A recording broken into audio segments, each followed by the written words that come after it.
banyak kelebihan Al-Quran untuk kita. Surah yang paling agung di dalam Al-Quran Suratul Fatihah. Ayat yang paling agung di dalam Al-Quran ayat Al-Kursi. Suratul Fatihah, kalau boleh saya artikan dialog sama Allah, berdialog dengan Allah. Setiap satu ayat kita baca, Allah jawab kita. Makanya disunnahkan kalau kita baca suratul Fatihah, jangan disambungkan ayatnya. Setiap ayat berhenti. Sebagaimana dijelaskan oleh Siti Aisyah radhiyallahu anha, kana Rasulullah SAW idza qara'a al-Fatihah kana yufassiruha tafsira. Ketika Rasulullah SAW membaca suratul Fatihah, seperti dia mentafsirkan suratul Fatihah. Saking pelan-pelan dan bertahap-tahap membaca ayat-ayatnya suratul Fatihah, menunjukkan beradab sama Allah Subhanahu wa taala, kehormatan, karena dia sedang berdialog dengan Allah melalui bacaan suratul Fatihah. Sebagaimana Rasulullah SAW bersabda di hadis yang diriwayatkan Imam Tirmizi, hadis itu hadis qudsi, qasamtu as-salata baini wa baina 'abdi nisfain. Aku telah membagikan salat antaraku dan hambaku, kata Allah, menjadi dua bagian. Dan yang dimaksud kata as-salat di hadis ini adalah suratul Fatihah. Ternyata suratul Fatihah memiliki banyak nama.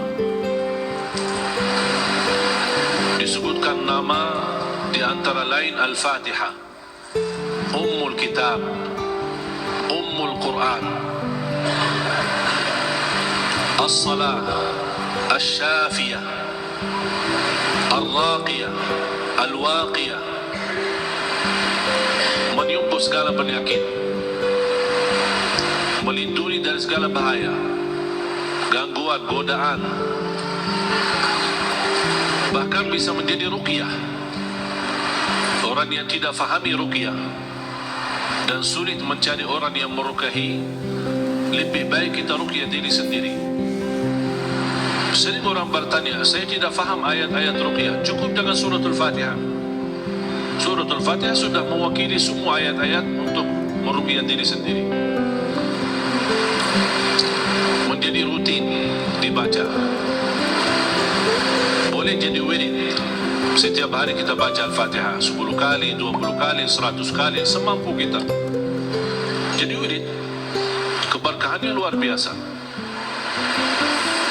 Boleh menjadi doa dalam air minum kita. Setiap mau minum air dalam botol atau gelas, kita baca Al-Fatihah, tiup di dalam air, kemudian minum. Itu menjadi obat. Biasakan anak-anak kita minum air yang sudah dibacakan dalamnya suratul Fatihah. Jangan menunggu kiai, ustaz, habib datang untuk membacakan Al-Fatihah dalam air. Kita sendiri belajar. Baca 3 kali boleh, 1 kali boleh, 7 kali boleh. Habis itu tiup dalam air, boleh 3 kali. Kemudian silahkan minum. Kasih kepada anak-anak kita.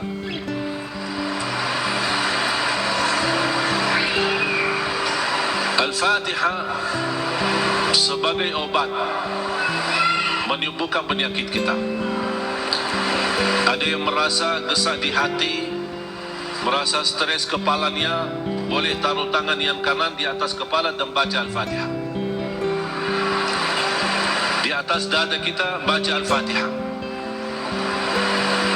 Itu sungguh subhanallah. Al-Quran sebenarnya seluruh Al-Quran, seluruh isi Al-Quran itu obat.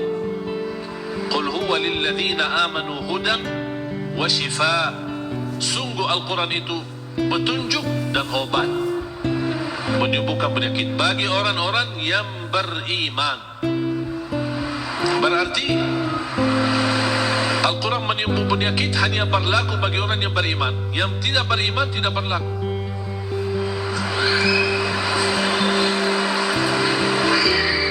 Dan banyak hadis yang menunjukkan Al-Fatihah itu sebagai ruqyah. Sebagaimana hadis Abu Musa al-Ash'ari radhiyallahu anhu ketika mengobati seorang kepala kampung yang sempat sakit, kemudian dibacakan Al-Fatihah, kemudian faka'annama nashita min iqal, sampai dia sembuh seperti tidak pernah sakit sebelumnya. Dan mereka mencerita ketika mereka pulang ke Madinah bertemu Rasulullah SAW, mereka mencerita apa yang terjadi bersama orang kampung. Di antaranya kepala kampung yang sedang sakit, dibacakan Al-Fatihah, dia sembuh. Rasulullah SAW bersabda, wa ma yudrika annaha ruqyah, dari mana wahai Abu Musa kamu tahu itu ruqyah?